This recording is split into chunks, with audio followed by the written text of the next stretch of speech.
আমাদের আসা যাওয়ার পথে কত পরিচয়, কত চেনা জানা, তাই না? একদিন সব আমরা চেনা জানা ভুলে যাব, সব কিছু শেষ হয়ে যাবে। তাই কি বলছে, আমরা স্রোতের মাঝারে হাবুডুবু খাই এই মহা চিন্তার কুলে, আমাদের মন দোলে আর প্রাণ দোলে, আমাদের মন দোলে আর প্রাণ দোলে। জার্মানির ফ্র্যাঙ্কফার্ট বুক ফেয়ারের পরেই পৃথিবীর দ্বিতীয় বৃহত্তম বুক ফেয়ার আমাদের এই কলকাতা বুক ফেয়ার। সবাইকে নমস্কার এবং স্বাগত আমাদের চ্যানেল দ্য কলকাতা কাপেলে। আজ আমরা আপনাদের ঘুরে দেখাবো কলকাতা বুক ফেয়ার, অর্থাৎ আমাদের কলকাতার বইমেলা।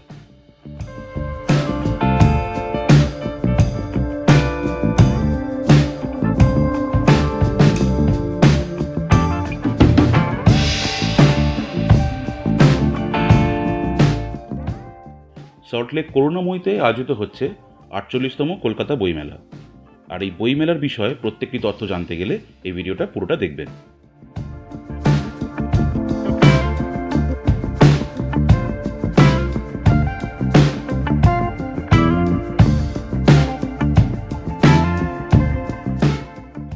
আগের বছরের বইমেলাতে অ্যাটেন্ডেন্স হয়েছিল 29 লক্ষ, আর আশা করা যায় এই বছর সেই নাম্বারটাকেও ছাপিয়ে যাবে।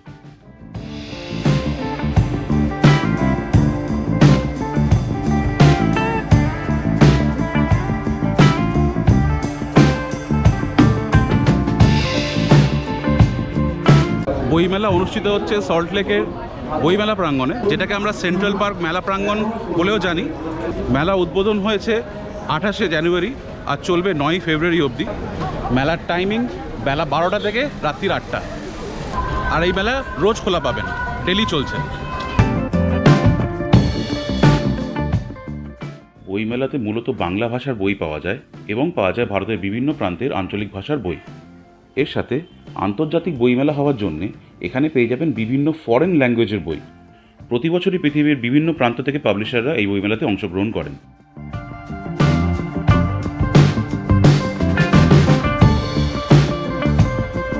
Hello, we are from the Embassy of Spain. We encourage you to visit the Spanish stand. We have many books from Spanish authors.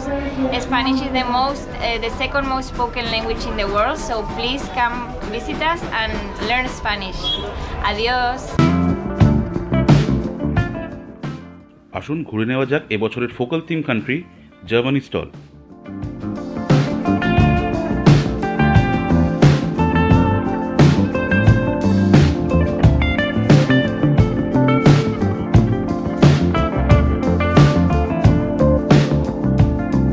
Because we have overcome our past, we can finally kind of restart our idea of nationalism and do it again, but in good. You know, do nationalism, but in a good way. This was the idea.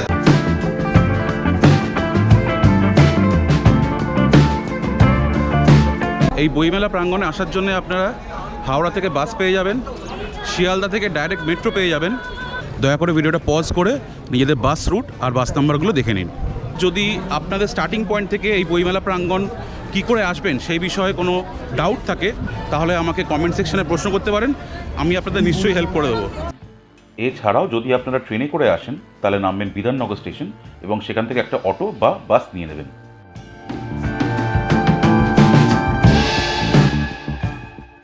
কথা বলতে বলতে আমাদের পশ্চিমবঙ্গের stall ঘোরা হয়ে গেল, আর এবার পালা পত্রভারতী।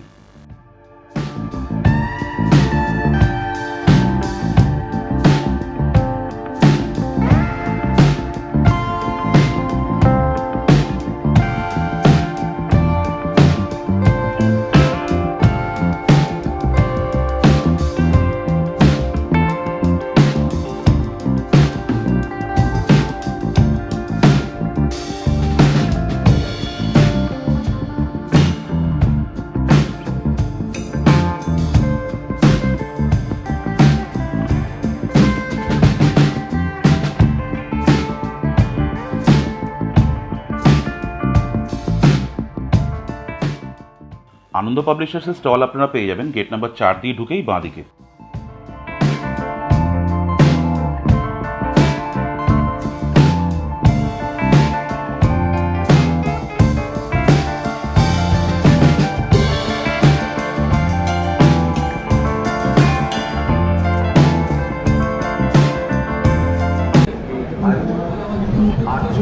আজকে সবে মেলার দ্বিতীয় দিন, আর তাদের কিন্তু প্রচুর ভিড় হচ্ছে। ওই মেলার থেকে বেশি একটা ইমোশন, একটা ভালোবাসা, যে ভালোবাসাটা আমরা ছোট থেকে ফিল করে আসছি।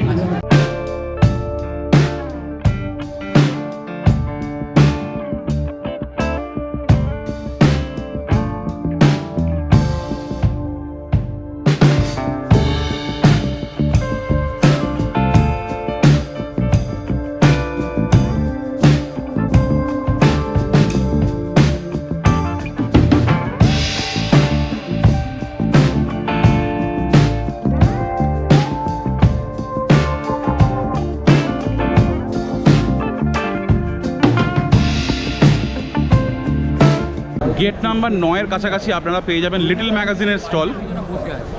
অনেকেই লিটল ম্যাগাজিনের বই পড়তে ভালোবাসেন, অনেকেই লিটল ম্যাগাজিনের ফ্যান, তাদের জন্য এটা বলে রাখলাম।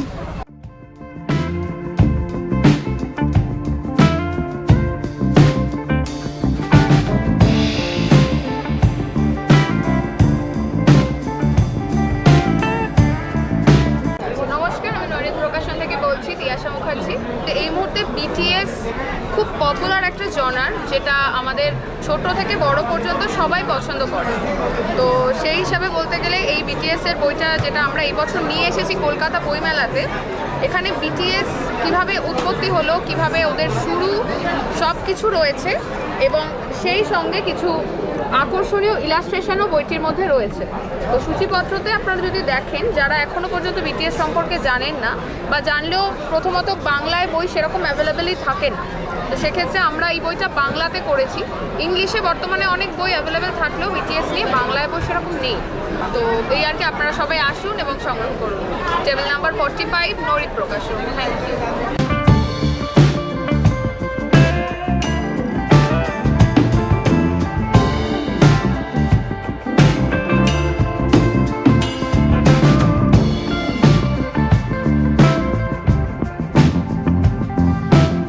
চলুন দেখা যাক এই বছর রূপার কিরম কালেকশন।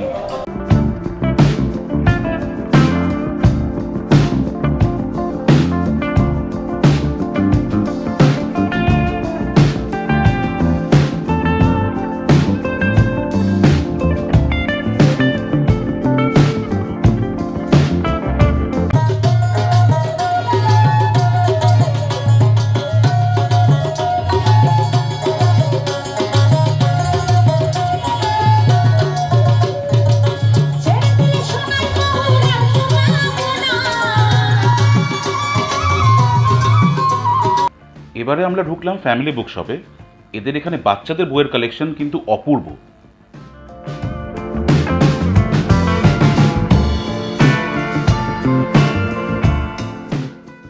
বইমেলা নিজের বাচ্চার সাথে ঘুরতে আসলে প্লিজ এই স্টলটায় কিন্তু আনবেন।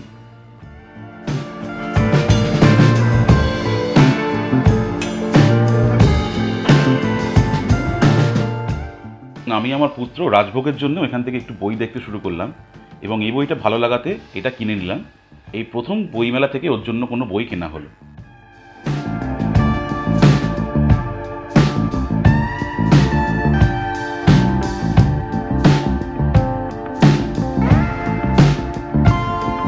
প্রত্যেক বছর যে স্টল আমাদের এই কলকাতা বইমেলায় থাকে, অংশগ্রহণ করে, এইবারে তাদের নিমন্ত্রণ করা হয়নি আমাদের এই বইমেলাতে যোগদান করার জন্যে।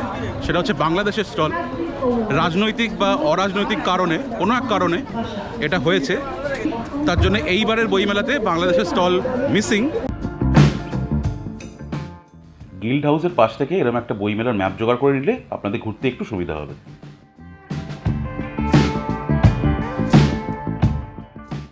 বইমেলাটা কিন্তু বিশাল একটা বড় জায়গা নিয়ে করা, আর এখানে ঘুরতে গেলে মোটামুটি 2 থেকে 3 ঘন্টা লাগবে। যদি ভালো করে ঘুরতে চান তাহলে আরও বেশি সময় লাগতে পারে।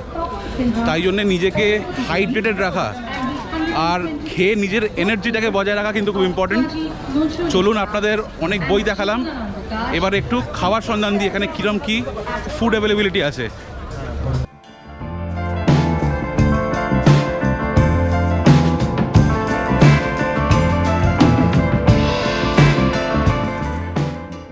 গেট নাম্বার 3 থেকে সোজা এসেই একটা বড় ফুড এরিয়া আছে, যেখানে বিভিন্ন রকমের খাবারের আপনারা অপশন পেয়ে যাবেন।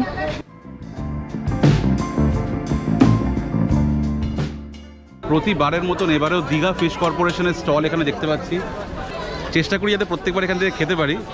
এবার এখান থেকে কড়াইশুটির কচুরি নিচ্ছি, আলুর দমের সাথে 80 টাকা দাম নিচ্ছে।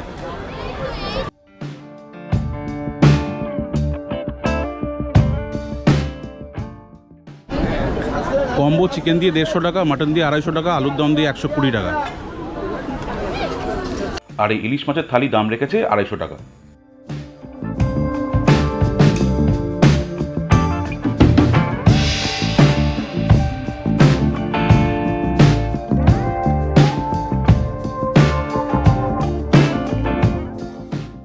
মেলা প্রাঙ্গণে এই ফুড এরিয়ার ভেতর আপনারা পেয়ে যাবেন রয়্যালের বিরিয়ানি আর চাপ।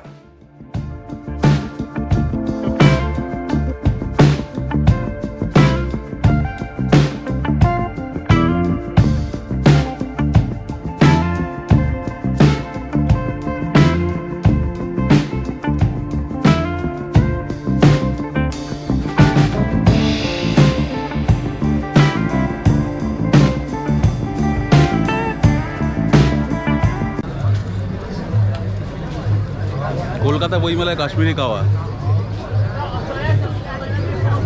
অদ্ভুত কম্বিনেশন, বাট কাওয়াটা কিন্তু ভালো। খাওয়া দাওয়ার পরেই আমি আমার এইবারের কলকাতা বইমেলার ট্যুর শেষ করলাম। ভিডিওটা আপনাদের কেমন লাগলো অবশ্যই জানাবেন। আর বইমেলা সংক্রান্ত কোনো রকম প্রশ্ন থাকলে প্লিজ কমেন্ট করবেন, আমি নিশ্চয়ই রিপ্লাই দেবো। ভিডিওটা দেখার জন্য অনেক অনেক ধন্যবাদ। সবাই ভালো থাকবেন। Thank you for your time.